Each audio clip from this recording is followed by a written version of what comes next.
The most powerful form of control is rarely force. It is dependence. A man who requires approval, comfort, validation, or constant stimulation can be guided without resistance, not by chains, but by his own needs. The ancient Japanese understood this deeply. They knew that freedom did not begin with strength, but with the removal of what weakens. The most powerful form of control is rarely force. It is dependence. A man who requires approval, comfort, validation, or constant stimulation can be guided without resistance, not by chains, but by his own needs. The ancient Japanese understood this deeply. They knew that freedom did not begin with strength, but with the removal of what weakens. There was a man who believed himself free. He chose his work, his habits, his pleasures, and yet his days felt tightly managed by invisible hands. His mood followed external approval, his confidence rose and fell with comfort, and his attention bent toward whatever promised relief. He did not feel imprisoned, but he was constantly pulled. He noticed that discomfort dictated his decisions more than intention. When things became difficult, he reached for distraction. When silence appeared, he filled it. Without realizing it, his needs had become instructions that life used to steer him. In Bushido, a warrior was trained to release attachment long before entering conflict. Fear of loss was considered more dangerous than the enemy itself. Musashi believed that a man who feared losing reputation, pleasure, or safety had already surrendered control. The samurai trained not to harden the heart, but to empty it. The man encountered this idea quietly, not through revelation, but through exhaustion.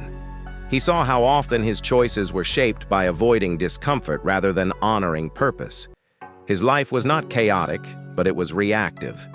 And reactivity, he realized, was a form of obedience. Zen does not teach escape from the world, but release from unnecessary craving. The discipline was not about denial, but clarity. To remove excess was to see clearly what remained. The samurai practiced restraint because it sharpened perception. The man began to observe his dependencies without judgment.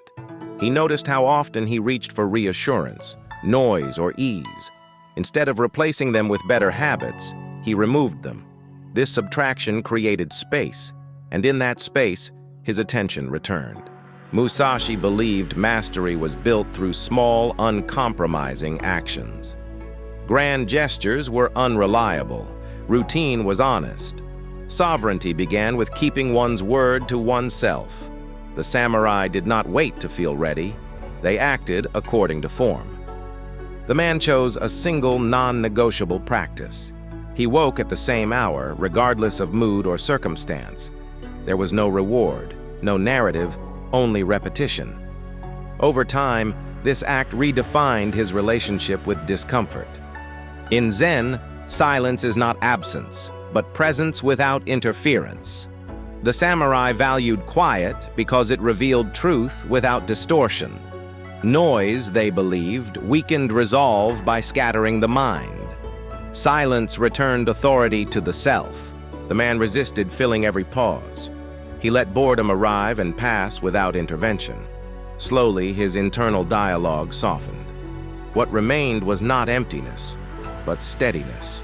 Shuhari teaches that identity forms through obedience to form before individuality emerges. The samurai did not ask who they were before training. Training answered the question. A man defined by desire is unstable. A man defined by discipline is anchored. The man noticed his reactions changing. Praise no longer lifted him, nor did criticism unseat him. His sense of self had shifted from outcome to conduct.